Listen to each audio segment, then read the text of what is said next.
Gonna do a first ride of the KS18 XL. Marriage on the B-roll of it. This is the first time I've laid eyes on it. So I'm gonna put it down. Beep beep. And it's locked.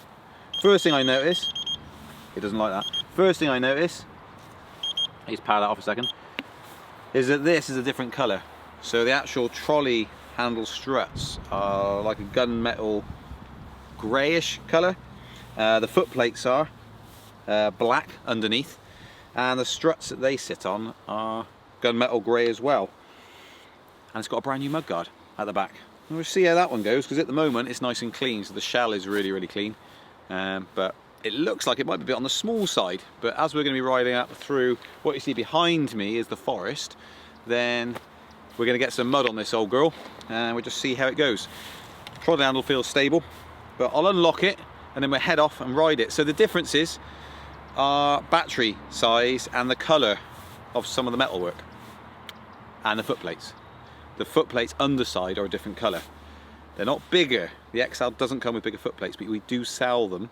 And if you're in the US, I think E-Wheels possibly supplies it with the bigger foot plates.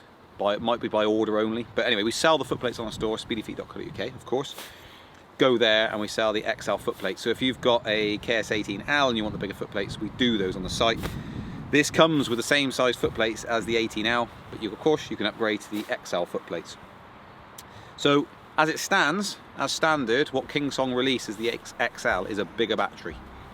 So we're going to go and try it out now.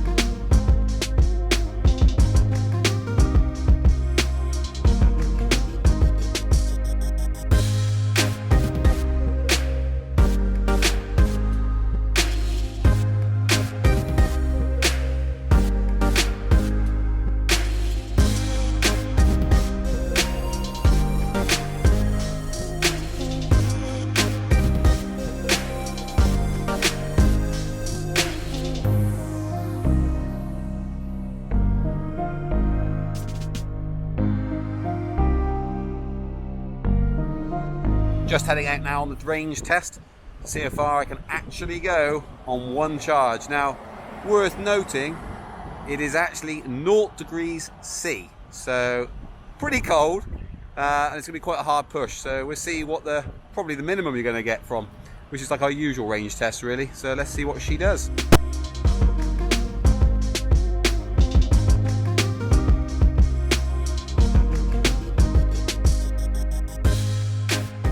Got a slightly weird thing going on with the app here, so I'll show you it now. I can't seem to log in to up the upper speed limit.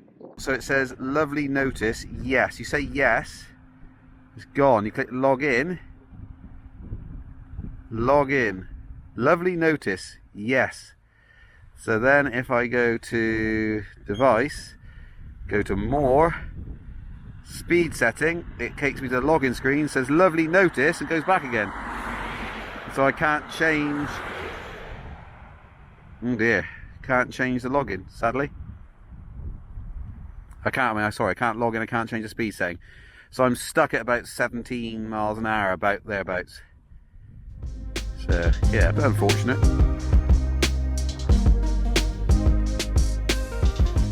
Well, I've got a puddle in front of me, so I'm going to test this rear mudguard and just see how it holds up. I'll do a few runs through it and gradually increase speed and just see how it handles.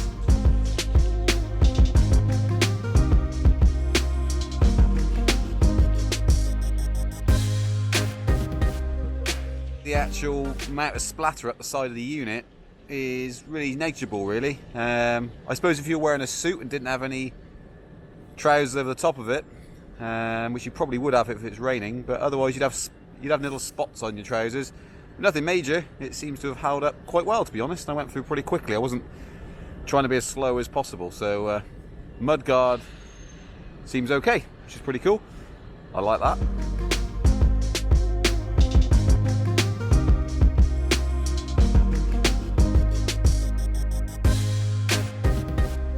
Okie dokie, so we have been 23 miles.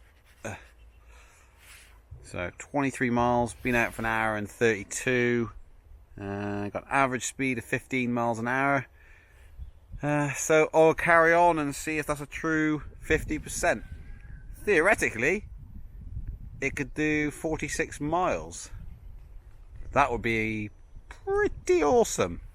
We'll see though. I'm expecting to start getting into the restrictions soon, obviously, so about another 30% that start to limit my speed, I suspect, even more. So we will see. So far though, it is riding really, really nicely. Really nice wheel. I like it. A total of 27.4 miles. And when I'm pushing on it, it's down to 20%. I'm not stood still. Let's take a stood still reading.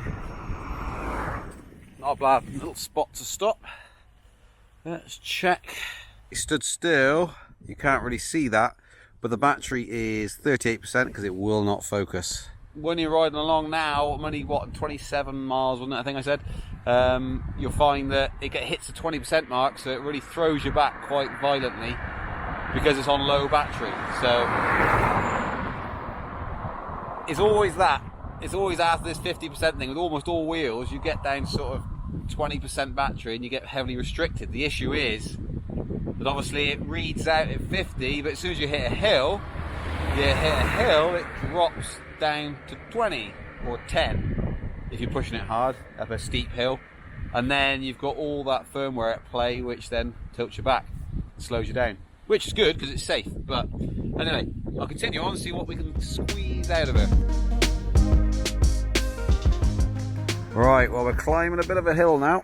Not much of one, just a little bit one, but I'm just going to give you an example. It's not unique to Kingsong at all, almost every wheel, but standing still, done about 34 approximately miles, 30% battery remaining. Now that's pretty cool, isn't it? That's pretty neat.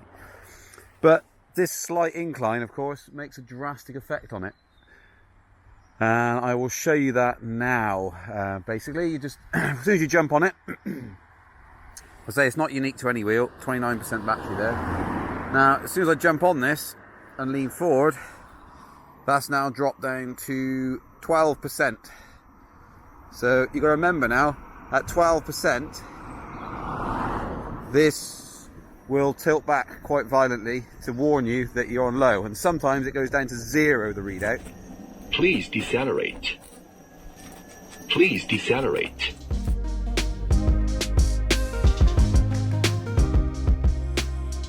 Okay, we've got a battery that shows 20% stood still.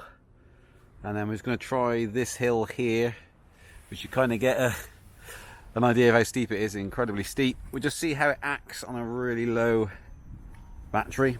So going down, it's jumped up to 30%, which you won't be able to see because it won't focus, but I'll read them out to you as we go up. Test it out. Okay, you're at 20, 14, 11, 7%. I'm not pushing up here, I'm going very slowly.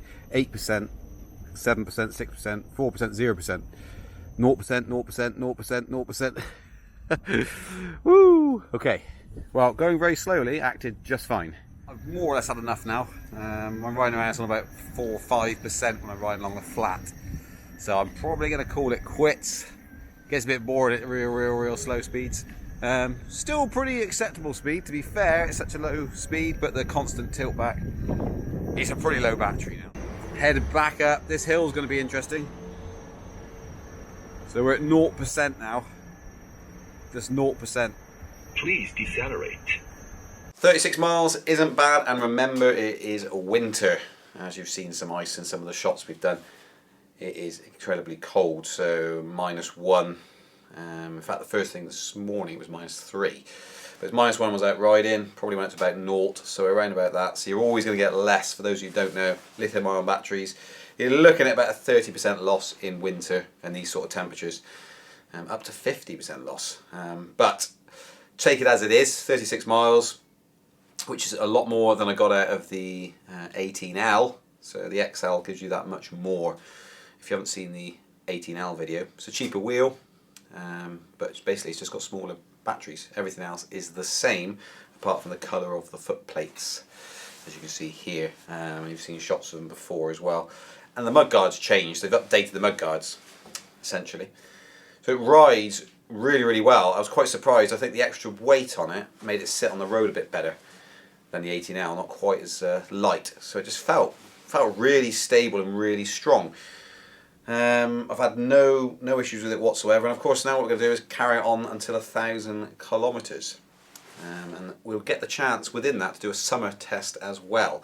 So once summer rocks on round, of course it'll have more miles stacked on it, but the batteries will get a bit of usage as well. And we'll see what it gives in summer. But pretty much very impressed with the wheel, very strong, never feels like it's going to give up at any point whatsoever. A 2,000 watt motor essentially is, you know, you're not going to be able to push much past that, and its top speed, although limited in this test, it was to say it's about 25 miles an hour. I think I've already said that in one of the videos I haven't. It's 25 miles an hour it was restricted to, and me myself would want to go much faster than that anyway. It will do more. It will unlock, I think, at 200 kilometers. I think it unlocks and allows you to have even more speed if you want it. But that was ample for me. Maybe 28 would have, you know, a couple more miles an hour would have been better. But perfect, and of course that would have actually given me slightly more mileage. So the faster you go, if you pin these things flat out, which you should not be doing, if you did, you're going to get less mileage. The more pressure you exert, the more energy they need to get you propelling along, the more battery you're going to use, obviously. So that was the mileage at 25 mile an hour max speed. I think the average was around about 16 miles an hour approximately of the total journey, so you get some sort of idea. And also my weight, I'm about 13.5 stone, not sure what that is in pounds, but look it up. It's about 84, 85 pounds, something like that. So that gives you some idea of the range you're going to get, and it's always the same with these videos. People will be getting 60 miles out of them and things like that. I mean, we push them as hard as you can, and today especially you're talking ridiculously low temperatures, so yeah, you'll see people getting higher, but you're not going to get less than this, are you? This is like going to be the bottom. This is going to be the baseline of what you're going to get. So very, very impressed with this wheel. It feels incredibly sturdy. The 18-inch wheel makes it really nice, and this range test was all done on road as well. Just to be clear, there was no off-road in it at all. So foot plates, I don't have a problem with them. You can get bigger foot plates. Kingsong brought out bigger foot plates with the aid of, I think it was Jason in the US. They tooled up and got bigger foot plates, the XL foot plates, extra large foot plates to go on. They fit the KS18S and the 18L and maybe others. So if you've got massive feet and want bigger foot plates, you've got the option to upgrade to the bigger foot plates. In the US, I think they're shipping them with the bigger foot plates fitted, but that's not how they come from Kingsong, so direct. So to us, they come with the normal foot plates. I don't have any issues with them at all. Never ever had a problem with foot plates, but my foot size is 10 UK size, 10.5 actually, UK size. So you can get some idea. Your feet do ache, but you can usually stretch them off and carry on. I mean, the foot plates we did have on the one we did 1,000 miler, I'm not sure you can see in there on the Monsters, you know, they're basically probably, you know, about the same size as these. We did 1,000 miles with them and no real issues. So kind of conditioning, but you can alleviate some of that stress with bigger foot plates if you wanted to. So that upgrade's there if you really wanted to. Light's really, really bright, that's worked well. Everything's basically the same as the 18L. So you can go and watch that review if you want even more in-depth stuff. But this, very impressed. We'll push it to 1,000 kilometers and see what we come across. Thanks very much for watching. Don't forget to like and subscribe and share this video if it's helpful for you. And don't forget to go to speedyfeet.co.uk and do your shopping there. Cheers guys.